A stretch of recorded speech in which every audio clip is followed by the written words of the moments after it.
Okay, up next, Dale Earnhardt Jr. He drives the number 88 National Guard Chevrolet for Hendrick Motorsports. And certainly, Dale, big news coming out of your camp today regarding Nationwide being sponsor on that race car starting next year. It's that's got to be a big deal for you guys, and maybe talk a lot about that, and then maybe segue into just racing here at Talladega. Certainly a place that you're very, very, very popular at. Thank you. Yeah, we're really excited to be able to announce the sponsorship with Nationwide as it continues to grow.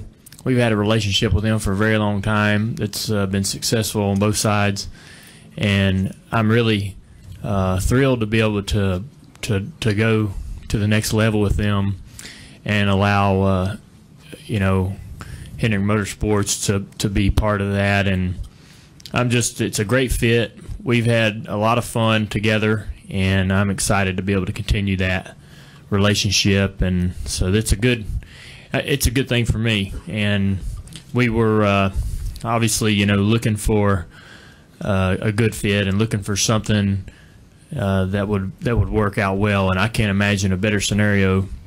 And I think Nationwide's very excited to get going and start working together in the Cup Series. Our current partners, National Guard and Diet Mountain Dew, are very excited about it as well, to have them in the fold. So just a lot of good things. Excited to come here to Talladega. Really enjoy racing here. It's a very laid-back atmosphere and a fun racetrack. Looking forward to seeing how well we can run with JR Motorsports on Saturday, and obviously working on our car throughout the weekend and seeing what we can do on Sunday. It should be a lot of fun. Enjoy these type of races, and been looking forward to it all week. All right, thank you, Dale. We'll start with Tom Jensen. Hey Dale, Tom Jensen, FoxSports.com. We're going to have knockout qualifying for the first time tomorrow. What do you expect? Are there going to be big packs for speed, or smaller groups to avoid the wrecks and the calamity? Nobody knows. I just don't know. We'll just have to see. We'll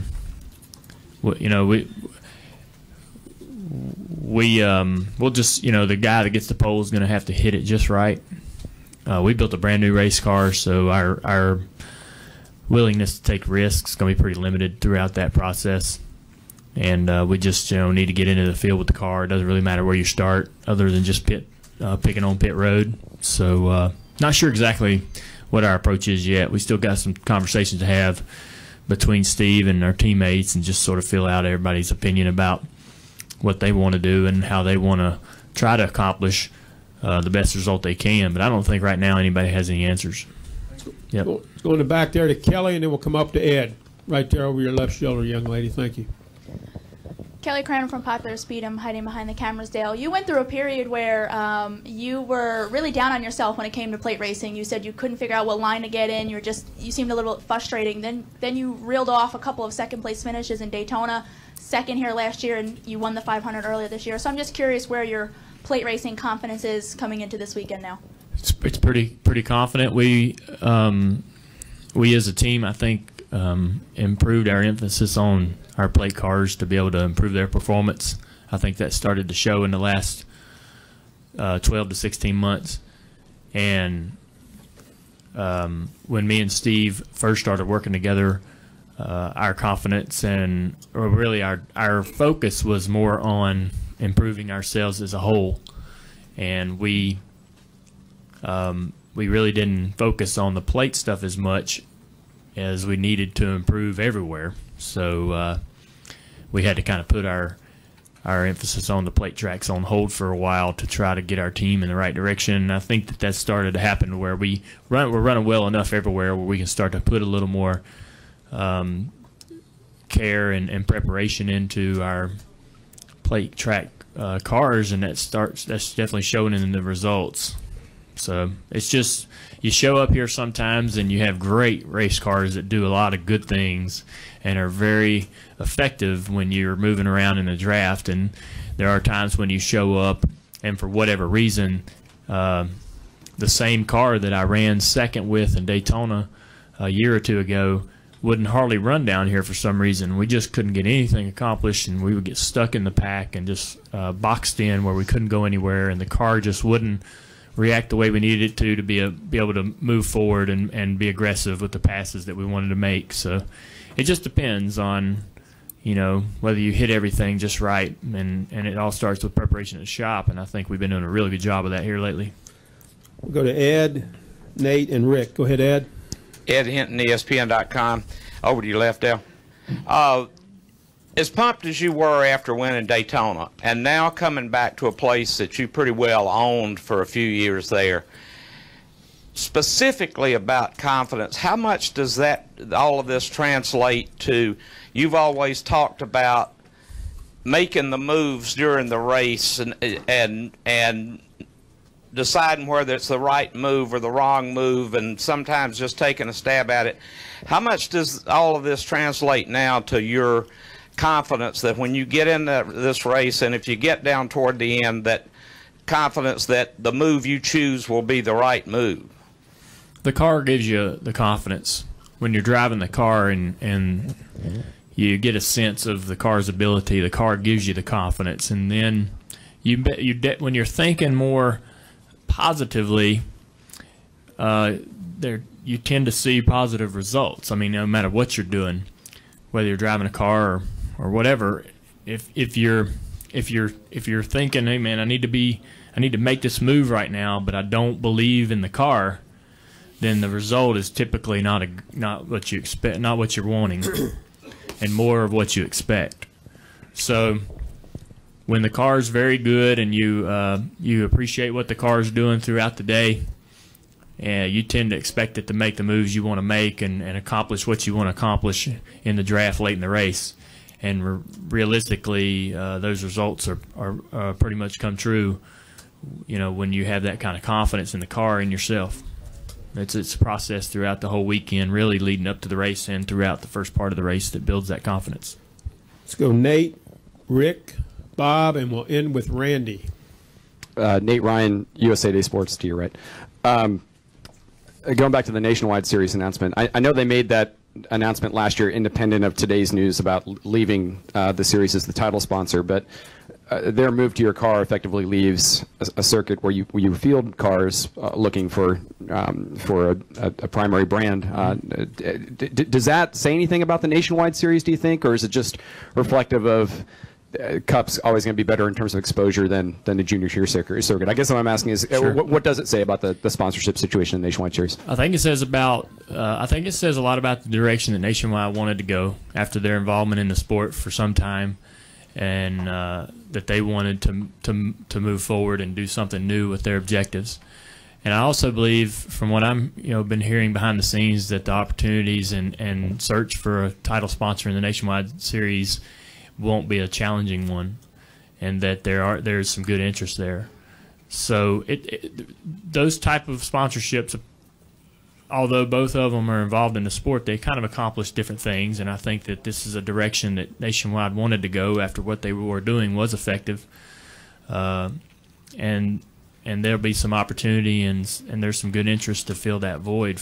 And I think that the Nationwide Series currently is very healthy due to what Nationwide's been able to accomplish in the series, and also as the sports sort of reset and rebounded from the economical struggles we had several years ago. The teams are getting more healthier, and we're seeing a lot more interest on teams wanting to get on the quarter panels and the hoods of these race cars. Whereas for a long time there was a lot more interest to being an official sponsor of the sport and more tied to the sport as a whole. Now we're seeing a lot more interest in guys wanting to get back on the quarter panels and hoods of these cars, and I think that's really important to the health of the sport overall. Let's go to Rick, back there in the orange. Rick, Bob, hey Dale, and Randy. Dale, Rick Bonnell with Charlotte Observer.